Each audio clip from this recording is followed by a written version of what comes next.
Hello everyone, welcome back to our channel Bioverse the universe of biology. और आज हम discuss करने वाले हैं थोड़ा अलग सा टॉपिक, क्योंकि मुझे ऐसा लगता है कि ये टॉपिक इस समय सबसे इम्पॉर्टेंट है। इंटरनेट के इस दौर में हम सभी हर एक मिनट एक नए कोर्स से इंट्रोड्यूस हो रहे हैं, एक नया पैकेज आ रहा है, एक नया ऑफ़र आ रहा है। जो कोचिंग्स, जो पढ़ाई, जो एजुकेशन पहले, आज से 10 साल पहले हज़ारों रुपयों में मिलती थी, वो आज आपको 1,000-2,000 रुपये में मिल जा रही है।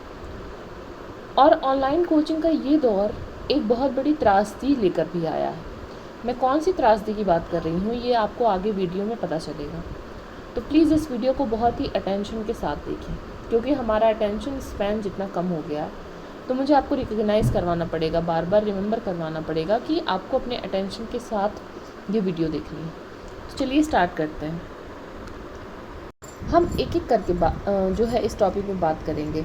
हम इसके प्रोज भी देखेंगे और इसके कॉन्स भी देखेंगे, और फिर दोनों को मेज़र करेंगे कि प्रोज में और कॉन्स में क्या ज़्यादा है और क्या कम है। ये बैलेंस जो है ये सही है या फिर इस बैलेंस में हमारा बैलेंस बिगड़ रहा है। ठीक है, तो चलिए स्टार्ट करते हैं।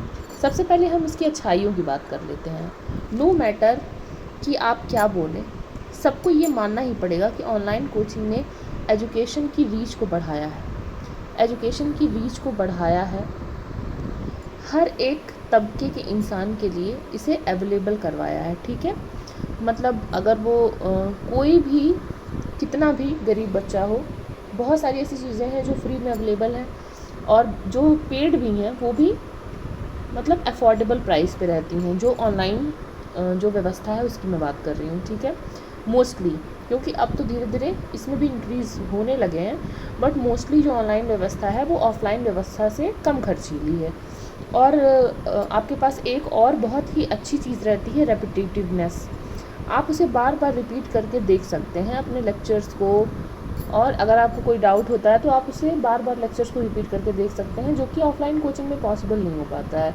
क्योंकि टीचर अगर एक बार पढ़ा दिया, 2 बार पढ़ा दिया, 3 बार पढ़ा दिया मैक्सिमम, बट उससे ज़्यादा आपको वो नहीं बताएगा। तो ये कुछ इम्पॉर्टेंट जो है बेनिफिट्स हैं जो हम ऑनलाइन कोचिंग से जो है ले रहे हैं। और ये बहुत ही रीचेबिलिटी, सबसे बड़ी बात है कि इसने रीचेबिलिटी बहुत बढ़ा दी है। आपके हाथों में है कि आप कभी भी कहीं भी पढ़ सकते हैं, तो ये बहुत अच्छी बात है। ये सब हो गई इसकी अच्छी बात। अब आते हैं इसके दूसरे नज़रिए पर, या फिर दूसरे सिक्के के दूसरे पहलू पर। तो कॉन्स की अगर हम बात करें, तो सबसे पहली बात है जो यहाँ पे, अब देखिए यहाँ पर मैं 3 तरह के बच्चों की बात कर रही हूँ। जो स्टूडेंट्स होते हैं, जो एस्पिरेंट्स होते हैं, वो 3 तरह के होते हैं। पहले टाइप के बच्चे होते हैं जो पूरे मतलब डिसिप्लिन्ड भी होते हैं और उनका फोकस बिल्कुल मेंटेन रहता है। ये ऐसे बच्चे होते हैं कि अगर ये शायद कोचिंग ना भी लें ऑफ़लाइन या ऑनलाइन, तो भी इनका होना ही होना है, चाहे वो कोई भी कॉम्पिटिटिव एग्ज़ाम हो या कोई भी स्कूल के एग्ज़ाम्स हो या कुछ भी हो। मतलब ये बच्चे फोकस्ड हैं, ये बच्चे डिसिप्लिन्ड हैं, इनके अंदर लगन है, तो ये बिना किसी कोचिंग के भी अपने आप को सक्सेस दिलवा सकते हैं। लेकिन हाँ, कोचिंग कर लेने से या फिर ऑनलाइन कोचिंग कर लेने से इन्हें बहुत ही मदद मिलती है, और ये शायद अपना काम ज़्यादा एफिशिएंटली कर लेते हैं। तो ऑनलाइन कोचिंग इनके लिए बेस्ट है। ऐसे बच्चों के लिए ऑनलाइन कोचिंग बहुत ही बेस्ट ऑप्शन है, क्योंकि इन्हें कोई फोर्स, कोई मोटिवेशन कुछ नहीं चाहिए। ये अपने लिए सेल्फ सफिशिएंट है, ये अपने आप को मैनेज कर सकते हैं, ये अपने बारे में जानते हैं। ठीक है, इन्हें जीवन का पता है कि हाँ, मुझे जीवन में एक काम करना है, मुझे अपना करियर बनाना है, और मुझे डिस्ट्रैक्ट नहीं होना है। ये बच्चे बिल्कुल डिस्ट्रैक्टेड नहीं है, फोकस्ड बच्चे हैं। अक्सर ये बच्चे गरीबी तबकों से ही आते हैं, गरीब तबकों से आते हैं जिन्होंने अभाव में जीवन काटा होता है, और उन्हें उस अभावों से निकलना होता है, इसलिए ये बहुत फोकस्ड होते हैं अपने गोल को लेके। तो फर्स्ट कैटेगरी इन बच्चों की हो गई। थर्ड कैटेगरी उन बच्चों की है, मैं सेकंड पे क्यों नहीं जा रही हूँ, मैं पहले थर्ड को आपको बताना चाहती हूँ। वो बच्चे जिन्हें पढ़ाई लिखाई से कोई मतलब नहीं है ज़्यादातर। ठीक है, मतलब जिन्होंने बस फॉर्म इसलिए भरा है क्योंकि उनके दोस्त भर रहे थे, जिन्होंने तैयारी का रास्ता इसलिए चुना है क्योंकि उन्हें और कुछ आता नहीं है, उन्हें कुछ पता नहीं है, और उन्हें ज़रूरत भी नहीं है। तो वो महंगे महंगे कोचिंग्स भी लगवा लेते हैं, समटाइम्स ऑफलाइन कोचिंग्स भी लगवा लेते हैं, जहाँ पे भी वो जाते नहीं हैं। क्योंकि वो ये बच्चे जो होते हैं अक्सर अमीर घरों से आते हैं, जिन्होंने कोई अभाव नहीं देखा रहता और ना ही उन्हें ज़रूरत होती है स्ट्रगल करने की, ठीक है। तो वो पैसे एक तरह से समझ लीजिए वेस्ट ही करते हैं, ज़ाया ही करते हैं, चाहे वो ऑफलाइन कोचिंग में जाएँ, चाहे वो ऑनलाइन कोचिंग में जाएँ, कैसे भी जाएँ, ठीक है। तो इन बच्चों के पास पूरा डिसिप्लिन है, इन बच्चों के पास कोई डिसिप्लिन नहीं है और ये बच्चे इस बात से अवेयर हैं। अब बात आती है सेकंड टाइप ऑफ बच्चों की, जो अक्सर मिडिल क्लास बच्चे होते हैं। मतलब ये मेरी एनालिसिस है, आप इससे डिसएग्री कर सकते हैं, मुझे कोई प्रॉब्लम नहीं है, बट आप मेरी बात को समझने की कोशिश करिएगा। तो ये जो दूसरे टाइप के बच्चे होते हैं, इनके अंदर डिसिप्लिन 50% होता है और इररिस्पॉन्सिबलनेस भी 50% होता है। तो अब इसमें क्या होता है, ये बच्चे जब लेते हैं ऑनलाइन कोचिंग, क्योंकि पहली बात तो इनके पास पैसों की कमी होती है, ये बात सच है कि इनके पास पैसों की कमी होती है, ये ले लेते हैं ऑनलाइन कोचिंग। उसके बाद ये फंस जाते हैं एक लूप में। ये ऑनलाइन कोचिंग इसलिए लेते हैं क्योंकि इन्हें लगता है कि ये डिसिप्लिन बिल्डअप कर लेंगे, ठीक है। और मैं ऐसा नहीं कह रही हूँ कि सारे बच्चे नहीं बिल्डअप कर पाते हैं, बट मैं मेजॉरिटी की बात कर रही हूँ। मतलब समझ लीजिए मैं कुछ नहीं तो 60% बच्चों की तो बात कर ही रही हूँ। तो 60% बच्चे क्या करते हैं, वो इस जुए पे जो है ऑनलाइन कोचिंग लेते हैं कि मैं अपनी डिसिप्लिन को बिल्डअप कर लूँगा, मैं अपने आप को फोकस्ड रख लूँगा, ठीक है।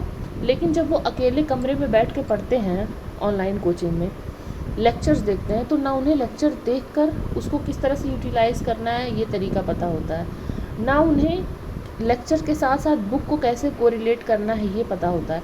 क्योंकि जब आप ऑनलाइन कोचिंग लेते हैं तो ऑनलाइन कोचिंग में टीचर जो होता है वो क्या बोलता है कि मेरे लेक्चर्स जो हैं, मेरे नोट्स जो हैं वो है इनफ। और ये बात नो डाउट बिल्कुल सही है, उसके लेक्चर और नोट्स इनफ होते हैं उस एग्ज़ाम के लिए।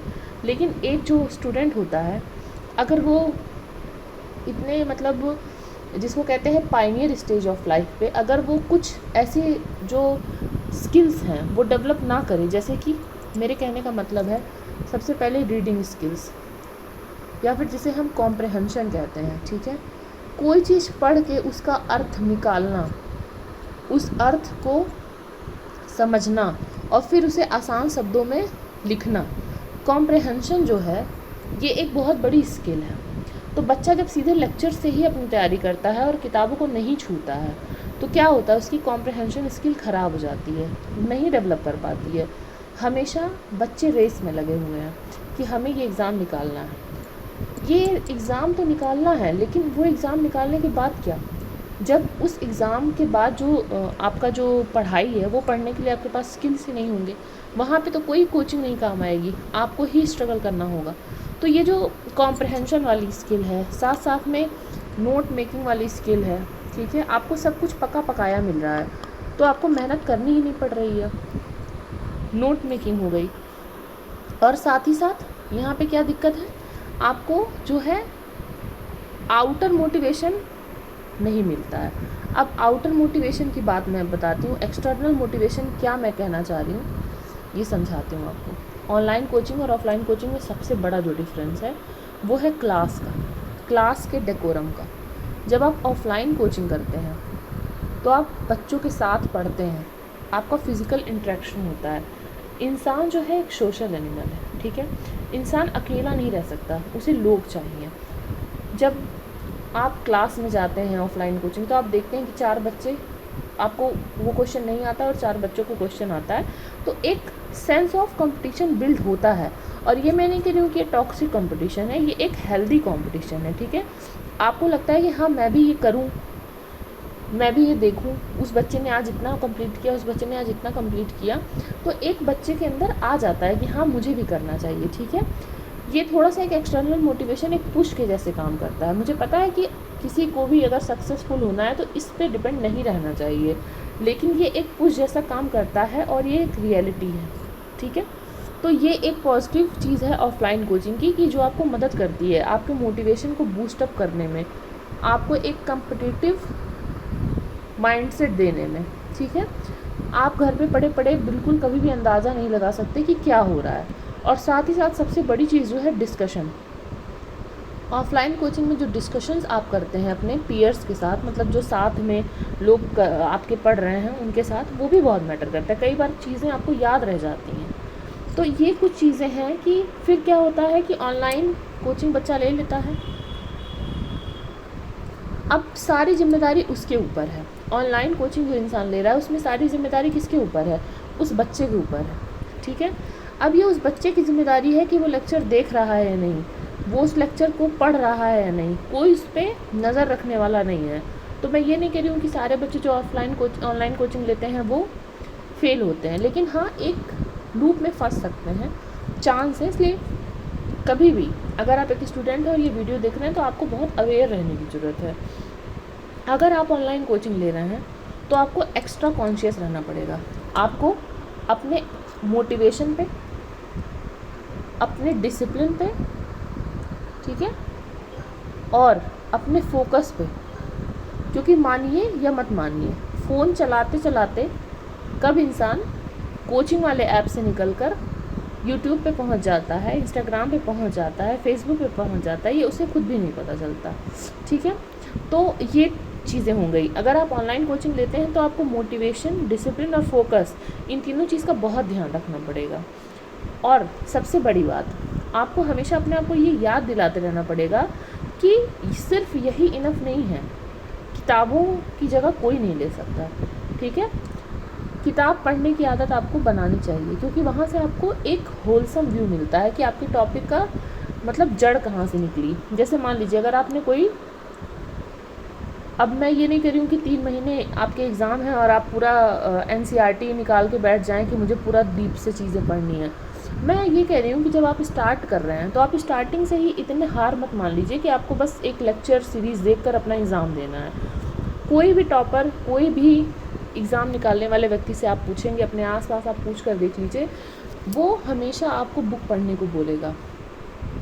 बुक पढ़ने में टाइम जाता है, आई नो, एनर्जी जाती है, आई नो, लेकिन आप गेन क्या करते हो? एक अंडरस्टैंडिंग गेन करते हो, चीज़ों को अंडरस्टैंड कैसे किया जाता है, चीज़ों को कॉम्प्रहेंड कैसे किया जाता है, ठीक है।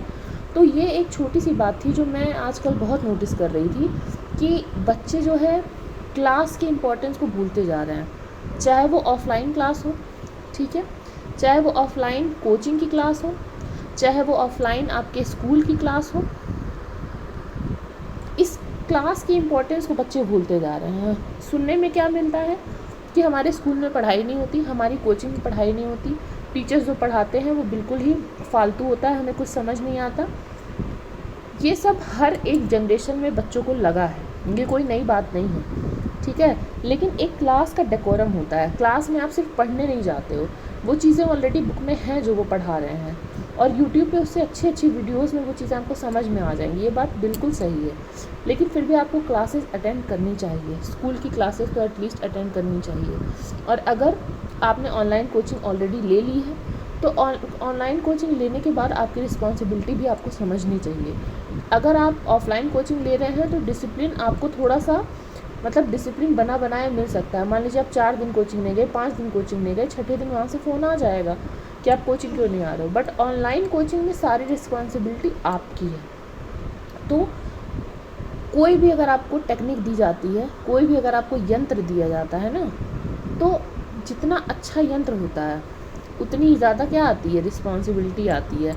अगर आप रिस्पॉन्सिबिलिटी से उस चीज़ का इस्तेमाल नहीं करते हैं तो आपका वो कितना हानि कर देगा ये बात आपको खुद नहीं समझ में आएगी, ठीक है।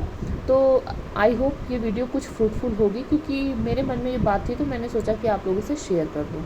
अगर आप में से कोई अग्री करता है या डिसअग्री करता है तो प्लीज़ मुझे कमेंट सेक्शन में बताइएगा। तब तक के लिए पढ़ते रहिए, बढ़ते रहिए। Thank you.